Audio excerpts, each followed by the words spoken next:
बहुत टाइम बाद हम मिले, बहुत टाइम बाद मिलने के पश्चात आज हम जो है बायो का नहीं फिजिक्स का चैप्टर स्टार्ट करेंगे, कैपेसिटर। जो कि चाहे बोर्ड की परीक्षाएं हो, चाहे नीट की परीक्षा हो, चाहे जेईई की परीक्षा हो, चाहे किसी और बोर्ड की परीक्षा हो, उसमें कैपेसिटर से एक क्वेश्चन पूछा ही जाता है। ठीक है, तो आज हम स्टार्ट करते हैं फर्स्ट यूनिट का 5th चैप्टर, जिसका नाम है कैपेसिटर। देखिए कैपेसिटर होता क्या है, हमें ये समझना पड़ेगा। कोई चीज होती है ना, जैसे फ्रिज होता है, फ्रिज के अंदर आप क्या रखते हैं, सामान रखते हैं, खाने पीने की चीजें रखते जाते हैं। जब वो फुल हो जाता है तो उनको बाहर निकाल दिया जाता है। तो बिल्कुल आप थोड़ा सही समझ रहे होंगे कि जो कैपेसिटर होता है ये भी एक तरह का स्टोरेज ही होता है। पर स्टोरेज खाने के लिए तो है नहीं, खाने पीने की चीजों के लिए तो है नहीं कैपेसिटर स्टोरेज। कैपेसिटर स्टोरेज होता है आपका स्टोरेज ऑफ चार्ज, मतलब कि ये क्या करता है, स्टोर दी चार्ज। जो चार्ज होता है उसको स्टोर करता है। चार्ज भी दो टाइप के होते हैं, पढ़ रखे हैं आपने इलेक्ट्रोस्टैटिक्स के फर्स्ट पार्ट में, एक positive charge and negative charge, that is plus Q and minus Q. ये चीज आपने पढ़ रखी है तो ये मुझे बताने की जरूरत नहीं है। ठीक है, हमें फोकस करना है कैपेसिटर पर। कैपेसिटर को समझने से पहले हमें कुछ और चीजों का ज्ञान लेना पड़ता है, नॉलेज लेना पड़ता है। 3 चीजें हैं बेसिकली। एक आता है आपका कंडक्टर, दूसरा आता है आपका इंसुलेटर, और थर्ड आपका है आपका डाई इलेक्ट्रिक्स। अपना अपना महत्व है तीनों चीजों का। देखो तीनों चीजों का आपका अपना अपना जो है एक महत्व है, अपनी अपनी जगह तीनों, ठीक है ना। अपनी अपनी सिग्निफिकेंस होती है, अपनी अपनी एडवांटेजेस होती हैं, अपनी अपनी डिसएडवांटेज हर एक चीज की होती है ना। सबसे पहले आता है कंडक्टर। कंडक्टर क्या होता है, कंडक्टर एक ऐसा सॉलिड सब्सटेंस होता है या एक ऐसा सॉलिड होता है जो अपनी बॉडी से करंट को पास होने दे, मतलब आई इसमें से पास हो जाएगा। ठीक है, मतलब कंडक्टर एक ऐसा सॉलिड है जो अपनी में से करंट को, इलेक्ट्रिक करंट को फ्लो होने देता है। फिर इंसुलेटर। अब इंसुलेटर में एक चीज अटक जाती है, आपने केमिस्ट्री के सॉलिड स्टेट फर्स्ट चैप्टर में पढ़ा होगा, कंडक्टर, इंसुलेटर एंड उस इंसुलेटर आपने पढ़ा था सेमीकंडक्टर के रूप में। ठीक है, तो जो आपका इंसुलेटर होता है, इंसुलेटर एक ऐसी चीज है वो आपकी may not conduct electricity. Insulator आपका इलेक्ट्रिसिटी को कंडक्टर नहीं करता है, मतलब नॉन मेटल है ना, नॉन कंडक्टर बोल सकते हैं। आई जो है इसमें से पास नहीं होगा, मतलब इलेक्ट्रिक करंट इसमें से पास होगा नहीं। अब आपने वहां पढ़ा था metal, insulator and semiconductor solid state में। मेटल तो था जो अपने में से इलेक्ट्रिसिटी को पास करवा देता था। सेमीकंडक्टर क्या था, कई बार वो करवा भी लेता था, कई बार नहीं भी करवाता था, मतलब दोनों के बीच में लाई करता था। जबकि इंसुलेटर आपने पढ़ा था कि इंसुलेटर अपने में से इलेक्ट्रिसिटी को पास नहीं होने देता, करंट को पास नहीं होने देता है, तो ये इंसुलेटर होता है। फिर नेक्स्ट आता है आपका डाई इलेक्ट्रिक। देखो डाई इलेक्ट्रिक सिंपल सी बात है, डाई इलेक्ट्रिक इलेक्ट्रिसिटी को कंडक्ट नहीं कर सकता है, बट अगर उस पर हम इलेक्ट्रिक, मतलब अगर इलेक्ट्रिक फील्ड हम अप्लाई करें, अगर हम उस पर इलेक्ट्रिक फील्ड अप्लाई करते हैं तो वो आपका इलेक्ट्रिसिटी को कंडक्ट करता है। तो ये चीज आपने ध्यान रखनी है। इसमें इसके एक फेज पर जो है इंड्यूस्ड करंट जो है प्रोड्यूस हो जाता है, वही आपका इस तरह के इंसुलेटर को आप डाई इलेक्ट्रिक्स बोलते हैं। क्या बोलते हैं? Dielectrics. अब हम देखते हैं behaviour of conductor in electrostatic field, मतलब कि कंडक्टर का क्या बिहेवियर होता है इलेक्ट्रोस्टैटिक फील्ड में। मतलब कि कंडक्टर का मतलब बिहेवियर, उसकी क्या हलचल होगी, क्या हालचाल होंगे उसके। आइए देखते हैं जरा इसके हालचाल के बारे में थोड़ा। ठीक है, नेक्स्ट हेडिंग डालिए बिहेवियर ऑफ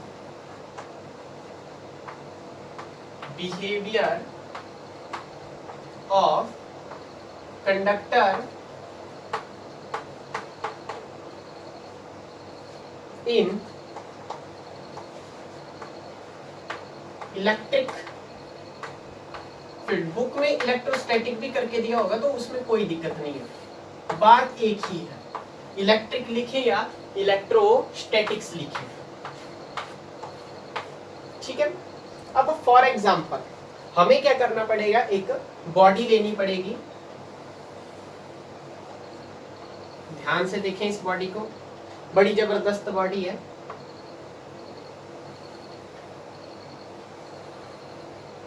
टेढ़ी मेढ़ी चाल भी है इसकी, है ना। ये कंडक्टर है, इसको हमने कहा कंडक्टर। ठीक है, ये जो प्लेट्स लगी हैं यहां पर है पॉजिटिव चार्ज, इस तरफ आपका पॉजिटिव चार्ज जिंदा रहेगा या जीवित रहेगा, यहां पर आपका है नेगेटिव चार्ज, मतलब ये नेगेटिव प्लेट है ना, नकारात्मक रखो। अब हमने कहा था कि अगर इस कंडक्टर पर, ये ऐसे तो खाली है, बट अगर इस कंडक्टर पर मैंने बाहर से कोई इलेक्ट्रिक फील्ड अप्लाई की, मतलब यहाँ पॉजिटिव चार्ज दिया, यहाँ नेगेटिव चार्ज दिया, अगर ऐसा किया तो इसके बॉडी के पास सरफेस पर क्या होगा, चार्ज जो है इंड्यूस हो जाएगा। ऑब्वियसली बात है, अपोजिट चार्ज ही इंड्यूस होगा। ऐसा तो है नहीं अगर यहाँ पॉजिटिव है तो यहाँ भी पॉजिटिव ही होगा, नो। अगर यहाँ पॉजिटिव चार्ज है तो यहाँ आपका नेगेटिव चार्ज इंड्यूस हो जाएगा। This is negative charge. इस तरह से आप देख सकते हैं, अगर यहाँ नेगेटिव है तो यहाँ पॉजिटिव चार्ज इंड्यूस हो जाएगा भी। देखो, क्योंकि हमेशा आप ध्यान रखें, नेगेटिव नेगेटिव में दुश्मनी, पॉजिटिव पॉजिटिव में दुश्मनी, बट अगर अपोजिट हो जाए, नेगेटिव पॉजिटिव हो जाए तो प्यार हो जाता है। क्या जबरदस्त कंसेप्ट लगाया हुआ है।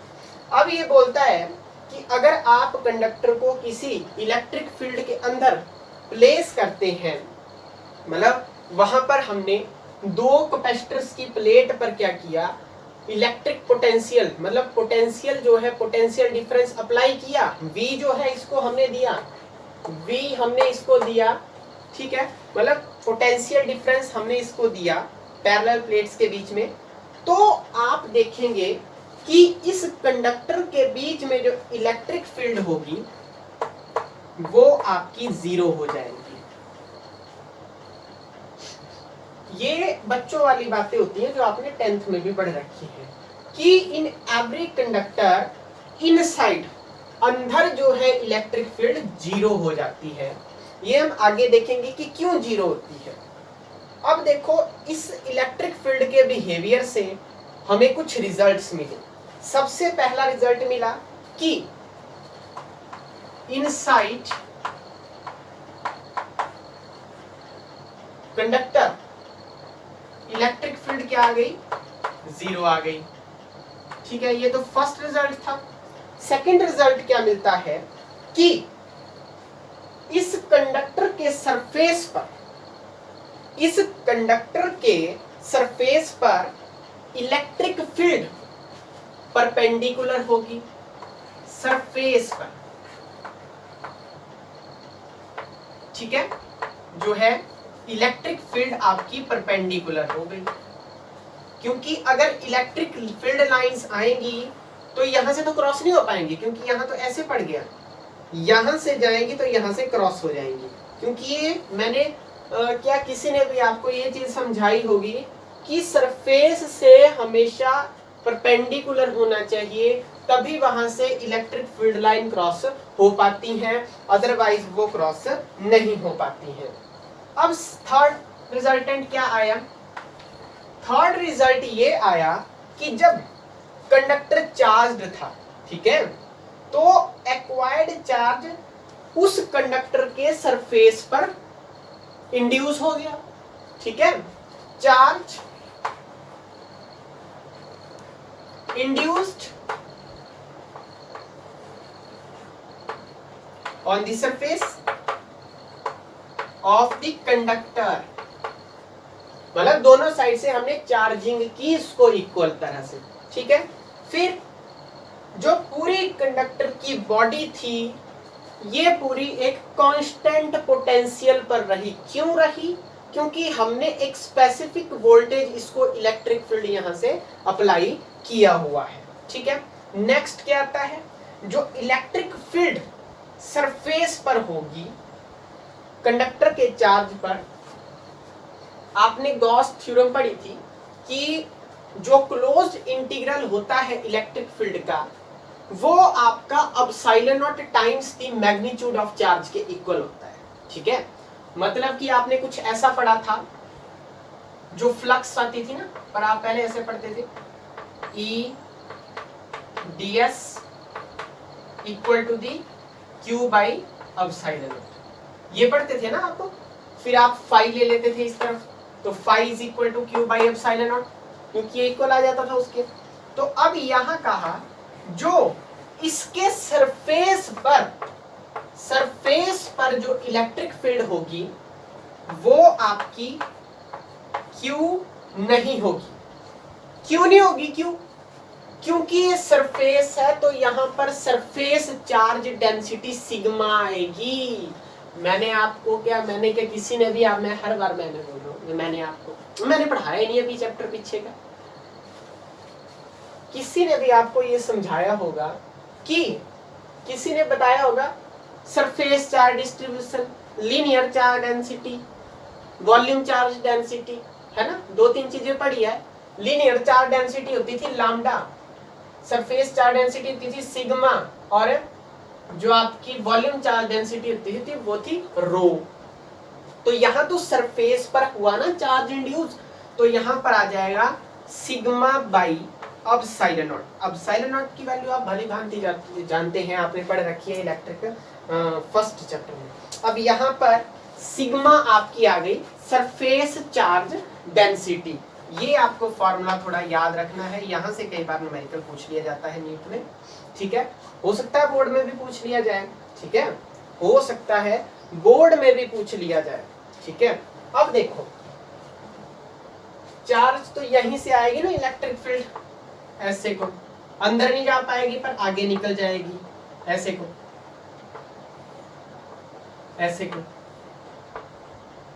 अंदर तो जीरो ही होगी, इस तरह से आएगी ना इलेक्ट्रिक फील्ड, और दूसरी तरफ से कुछ पास ही नहीं हो पाएंगी, वो नीचे से निकल जाएंगी इस तरह से। तो ये थोड़ा इसका कंसेप्ट है। अब थोड़ा और हम चलते हैं, अभी बिहेवियर ही लगा हुआ है, आप घबराइए नहीं, अभी बिहेवियर ही खत्म नहीं होगा। आपने क्या सोच रखा है कैपेसिटर मजाक है? ये चैप्टर मजाक तो है ही नहीं, ये चैप्टर बड़ा इंपॉर्टेंट है और लाइटली आपको लेना नहीं। इस चैप्टर को बड़े सीरियस तरीके से लें। अक्सर इस चैप्टर को हम नहीं करते, बोलने का मतलब हम इस चैप्टर को लाइटली लेते हैं और वहीं से हमारे मार्क्स डिक्रीज हो जाते हैं, ठीक है। अब फॉर एग्जाम्पल कंसीडर करता हूं मैं कोई बॉडी, इस तरह से कोई बॉडी मैंने कंसीडर की, ठीक है ना, जिसकी सरफेस चार्ज डेंसिटी सिग्मा थी, ठीक है। लेट अस कैलकुलेट, तो हमें कैलकुलेट करना पड़ेगा कोई पॉइंट P था, जैसे फॉर एग्जांपल यहां से कोई कंडक्टर या कोई, मतलब हमने एक पोर्शन लिया, यहां से ये एरिया लिया हमने, ठीक है, ये हमने एक एरिया लिया,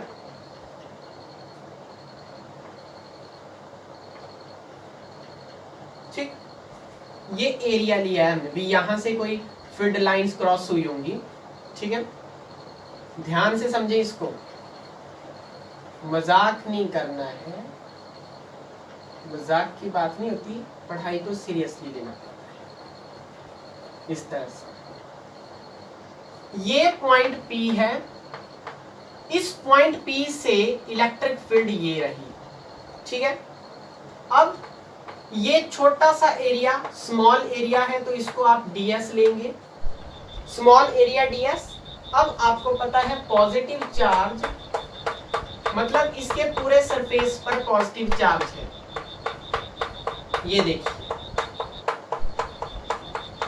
अरे भाई कितने प्लस बनाऊं, A प्लस की लाइन लगी देखो यहाँ, है ना। आपको पता है कि किसी भी कंडक्टर के अंदर इलेक्ट्रिक फील्ड हमने क्या पढ़ रखी है, 0। सपनों में आना चाहिए ये।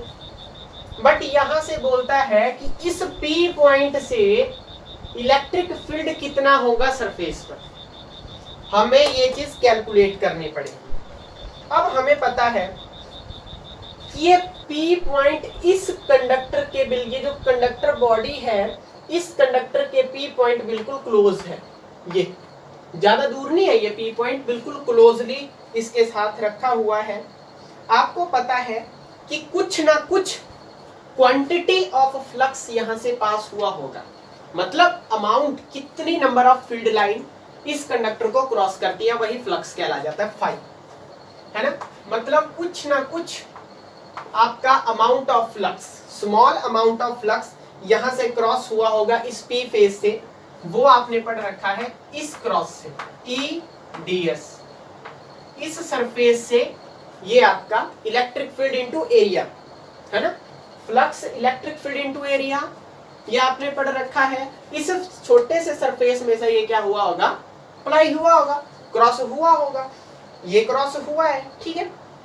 अब फिर बोलता है कि अगर सिग्मा इसकी सरफेस चार्ज डेंसिटी बता दी जाए, अगर सिग्मा जो है सरफेस चार्ज डेंसिटी है इस चार्ज्ड कंडक्टर की, तो जो गॉसियन सरफेस एनक्लोज है उसमें कुछ अमाउंट ऑफ चार्ज dq भी होगा, small amount of charge dq। आपने गॉस थ्योरम से बिल्कुल रिलेट करता है, गॉस लॉ आपने पढ़ रखा है कि अगर आपने किन्हीं चार्जों की इलेक्ट्रिक फील्ड अप्लाई करनी है, मान लीजिए चार्ज बिखरे पड़े हुए हैं, तो उसको हमें क्लोज करना पड़ता है, उसको हमें क्लोज्ड करना पड़ता है अकॉर्डिंग टू देयर सरफेस। ये हमने पढ़ रखा है गॉस थ्योरम पर, क्लोज की आपकी जरूर अप्लाई होता है, क्लोज्ड क्लोज हमें करना पड़ेगा उस गॉसियन सरफेस। गॉसियन सरफेस है जहां से इलेक्ट्रिक फ्लक्स पास हुई होगी, वही गॉसियन सरफेस है ना, जितनी अमाउंट ऑफ फ्लक्स पास हुआ होगा। अब dq चार्ज आपका होता है surface charge density sigma into आपका ds, क्योंकि इस सिग्मा में से ही वो पास हुआ होगा, स्मॉल एरिया में से सरफेस चार्ज डेंसिटी इस पर होगी, charge into surface charge density into small area, ठीक है, स्मॉल एरिया जो हमने लिया है। अब आपने एक चीज पढ़ रखी है गॉस थ्योरम के अकॉर्डिंग, आप पढ़ते हैं ना, d phi is equal to dq upon epsilon naught, मतलब total amount of flux equal to the epsilon naught times the magnitude of small charge. अब चार्ज छोटा लिया तो हमने फाई भी छोटा होगा, फ्लक्स भी छोटी होगी, तो और ये आपका चार्ज भी छोटा होगा, तो ये चीज आपने देखनी है। अब देखो, अब ध्यान रहे, dq की वैल्यू हमने सिग्मा ds रखी है, तो d phi is equal to the, आप सिग्मा ds यहां लिख सकते हैं अपॉन एप्सिलॉन नॉट। इसको आपको इक्वेशन दे दीजिए, इसको 1 दे दीजिए, इसको सेकंड इक्वेशन मान लीजिए। अब इन दोनों फ्रॉम इक्वेशन 1 एंड इक्वेशन 2, अब मैं इस डायग्राम को, चित्रकला को मिटा देता हूं थोड़ा, और इस साइड जो है आपका लिख देता हूं, है ना, इस साइड कर देता हूं, कोई दिक्कत नहीं होगी।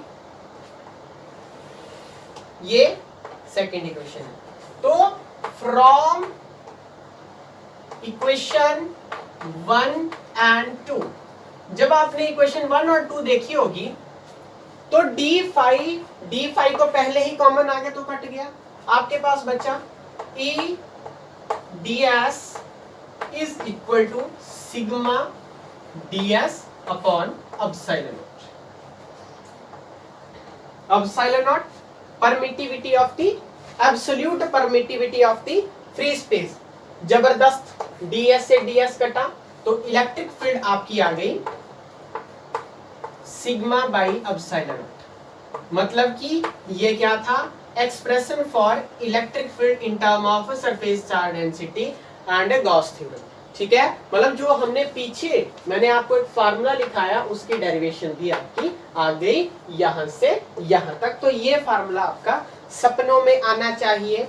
अगर एन कैप वेक्टर हो, यूनिट वेक्टर की कैप में आ जाए, ठीक है, नॉर्मल सरफेस के, मतलब अगर यूनिट वेक्टर है तो बाहर की तरफ ही होगा, आउटवर्ड तो कुछ नहीं है। आपने क्या करना है, electric field vector is equal to the sigma by epsilon naught N cap.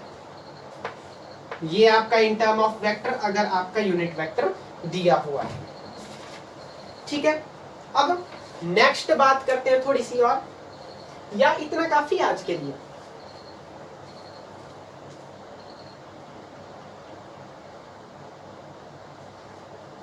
थोड़ा कर लेते हैं, थोड़ा मजा आ जाता है। देखो कितना जबरदस्त मजा आता है ना।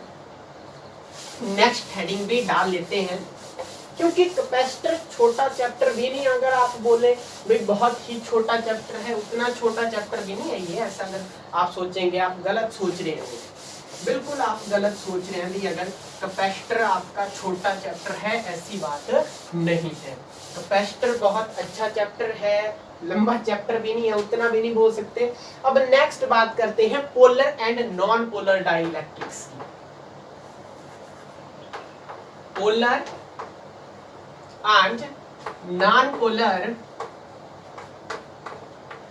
डाइलेक्ट्रिक्स की। इलेक्ट्रिक्स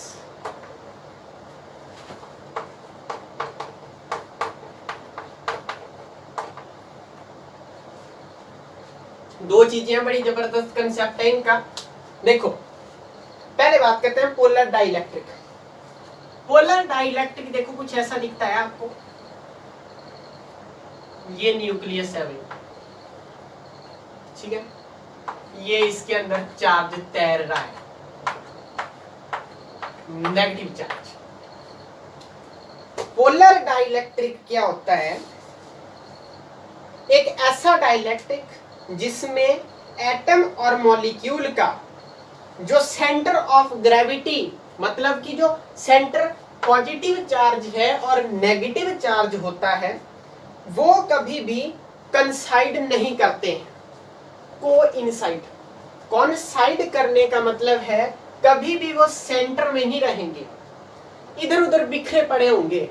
अगर ये नेगेटिव चार्ज इस तरफ है तो पॉजिटिव चार्ज इस तरफ होंगे, अगर पॉजिटिव चार्ज इस तरफ तो नेगेटिव चार्ज इस तरफ। मतलब ये कभी भी यहाँ पर सेंटर ऑफ ग्रेविटी में नहीं आ पाएगा। उन्हीं को आप क्या बोलते हैं, पोलर डाइलेक्ट्रिक्स बोलते हैं। नॉन पोलर डाइलेक्ट्रिक्स की बात करें, ऐसे एटम और मॉलिक्यूल जिनके सेंटर ऑफ ग्रेविटी, मतलब कि पॉजिटिव और नेगेटिव चार्ज कोई ना कोई बीच में जरूर होता है, इस तरह से। तो पॉजिटिव चार्ज बीच में हुआ मतलब ये आपस में कॉन्साइड करते हैं। तो ये आपका पोलर और नॉन पोलर डाइलेक्ट्रिक्स था।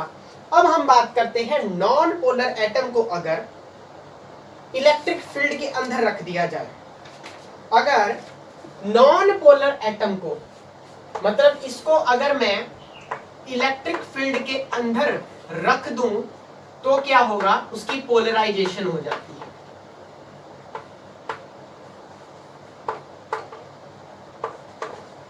क्यों? आपको पता है कि जो नॉन पोलर एटम होता है, अब जैसे ही मान लीजिए ये है,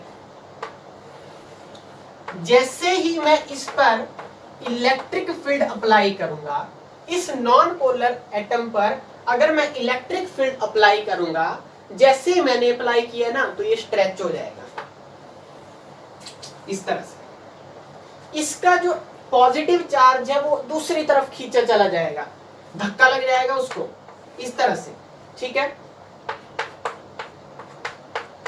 इस तरह से, ठीक है। मतलब जो पॉजिटिव न्यूक्लियस होगा वो इलेक्ट्रिक फील्ड की डायरेक्शन, मतलब जिस तरफ इलेक्ट्रिक फील्ड होगी, मान लीजिए electric field non polar atom की इस तरफ जा रही है, तो ये इसका न्यूक्लियस, ये न्यूक्लियस है, यहां से जाते जाते सीधा यहां पहुंच जाएगा। और फाइनल पोजीशन इसकी, इलेक्ट्रिक फील्ड अगर इस तरफ मूव कर रही है तो इस तरफ मूव करेगा, अगर इस तरफ मूव कर रही है तो इस तरफ मूव करेगा। तो ये आपका फाइनली इस तरह पॉजिटिव चार्ज जो है शिफ्ट हो जाएगा, मतलब कि जबकि इलेक्ट्रॉन आपके अपोजिट डायरेक्शन में चलेंगे। अगर ये पॉजिटिव इस तरफ जा रहा है तो जो इलेक्ट्रॉन्स है ना वो इस तरफ जाएंगे, मतलब ये जो इलेक्ट्रॉन्स हैं ये इस तरफ मूव करेंगे इस तरह से, ठीक है। तो ये आपको थोड़ा समझ आना चाहिए और इस कारण पोलराइजेशन हो जाती है। तो आइए हम पोलराइजेशन समझ लेते हैं कि पोलराइजेशन होती क्या है। पोलराइजेशन का फंडा भी बड़ा तगड़ा होता है, पोलराइजेशन का कंसेप्ट समझते हैं। आज ये ऐसे टॉपिक हैं भी जो आपको इंटरेस्टिंग भी लग सकते हैं, बुरे भी, मैं तो कहता हूं बुरे लगने ही चाहिए। पोलराइजेशन,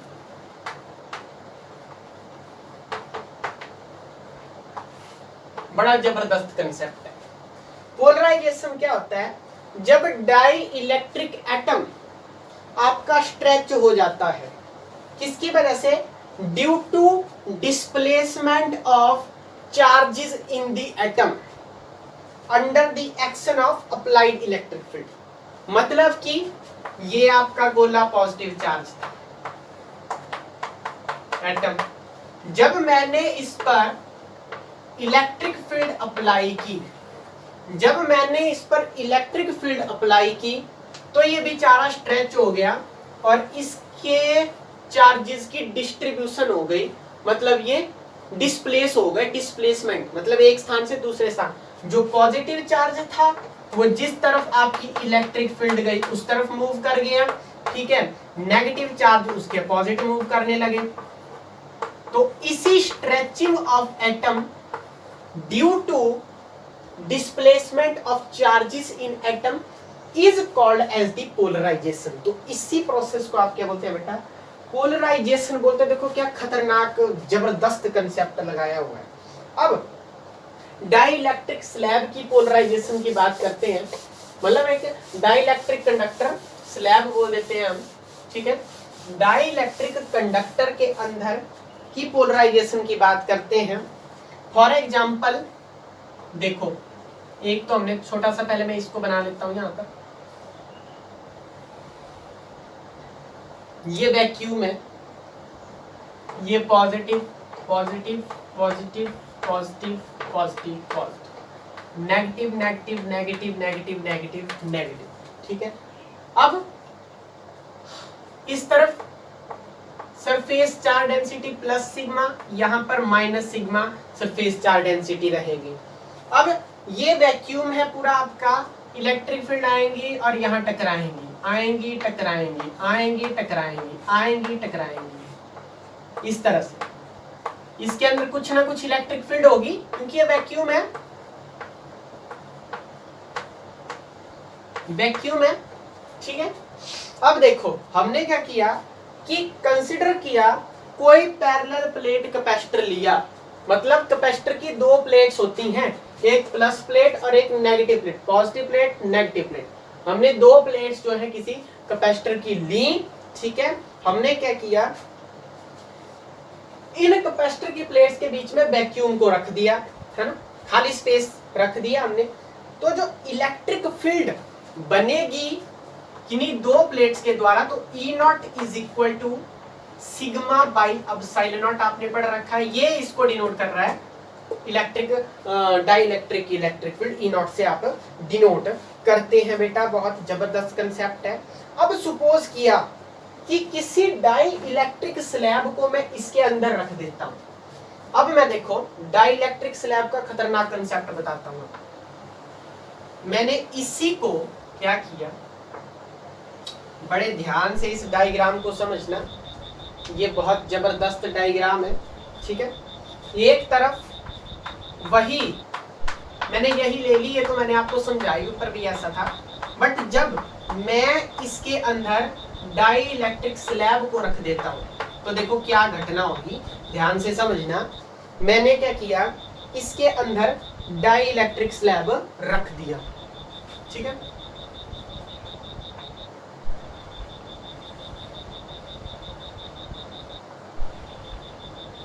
डायग्राम में कुछ नहीं है, ज्यादा समझना है कंसेप्ट, आपने मेन समझने की बात है। अब यहाँ पर surface charge density plus sigma, यहाँ पर माइनस सिग्मा, यहाँ पर करंट आएगा QI, मतलब चार्ज आपका डाई इलेक्ट्रिक स्लैब के इनसाइड, तो यहाँ पर चार्ज कौन सा इंड्यूस होगा, -QI। I का मतलब है इनसाइड, मतलब स्लैब के अंदर, सॉरी, ठीक है। यह आपने थोड़ा ध्यान रखना है। यहां पर चार्ज इंड्यूस्ड होगा +QI, इस तरह से, ठीक है। अब डाई इलेक्ट्रिक स्लैब है, अब डाई इलेक्ट्रिक स्लैब अगर है भैया, तो वहां पर कुछ ना कुछ होगा। ऐसे को आप इस तरह से, एटम भी इसके अंदर होंगे ना, इस तरह से एटम होंगे,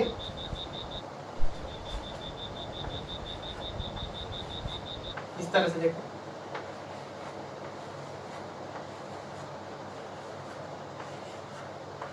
इस तरह ध्यान से देखना, इनको भल्ले नहीं है ये, है ना, भी भल्ले समझ के खा रहे हैं, वो हो यहाँ तो भल्ले लग गए। इसके अंदर negative positive, negative positive, negative positive, negative positive, minus plus, minus plus, क्योंकि दोनों चार्ज होंगे, ऐसा तो है नहीं भी एक ही चार्ज होगा। ये तो एटम है डाई इलेक्ट्रिक स्लैब के, minus plus, minus plus, minus plus, minus plus, minus plus, minus plus, ठीक है। अब देखो डाई इलेक्ट्रिक स्लैब में अगर इसके अंदर रखता हूं इस तरह से, ये मैंने डाई इलेक्ट्रिक स्लैब सिचुएट की इसके अंदर, ये डॉटेड लाइन से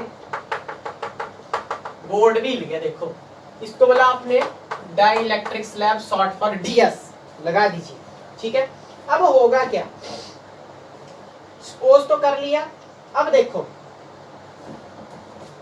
इसका मतलब है -QI और +QI चार्ज इंड्यूस होंगे स्लैब, ये स्लैब है डाइलेक्ट्रिक स्लैब, तो इसके तो ये सरफेस पर हुआ, बट इसके कंडक्टर के तो अंदर हुआ ना, कैपेसिटर के अंदर, ठीक है।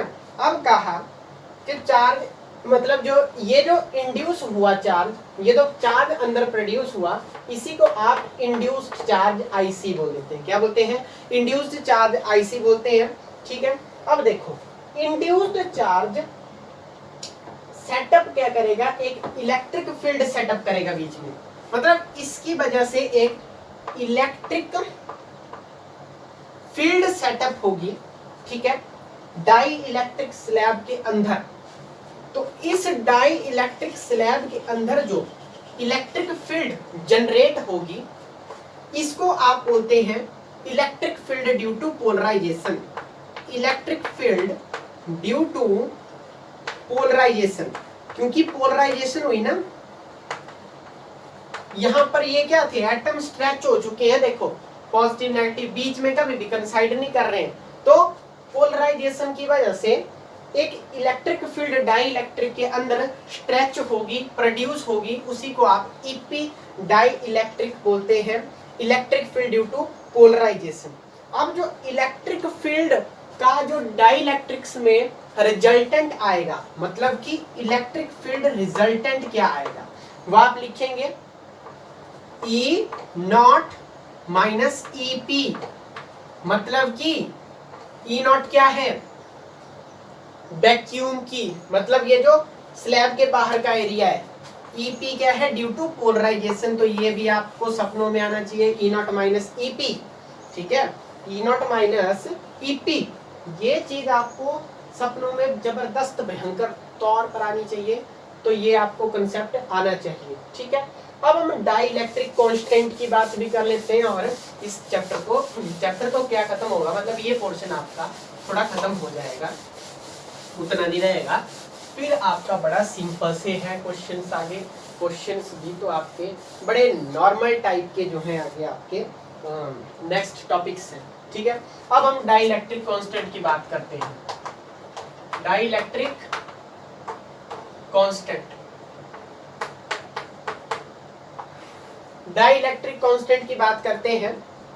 Ratio of strength of applied electric field to the reduced value of electron, मतलब कि के होता है आपका E0/E,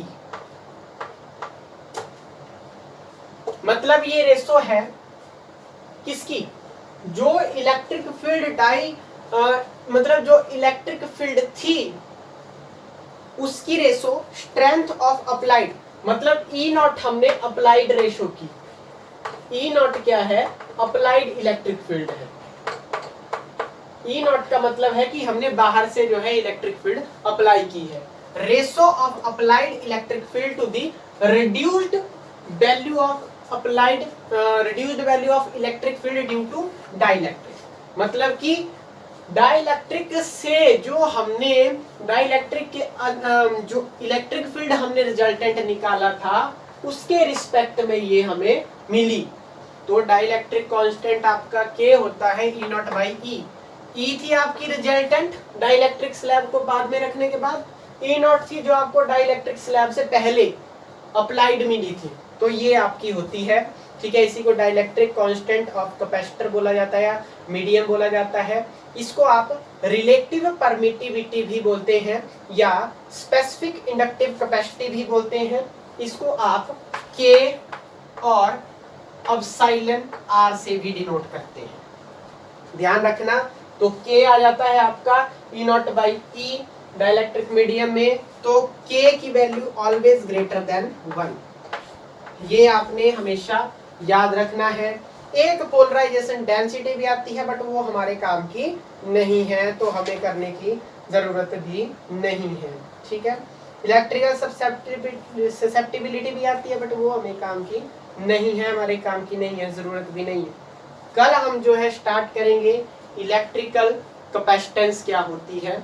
सो आज के लिए इतना ही काफी है। Thank you and have a nice day.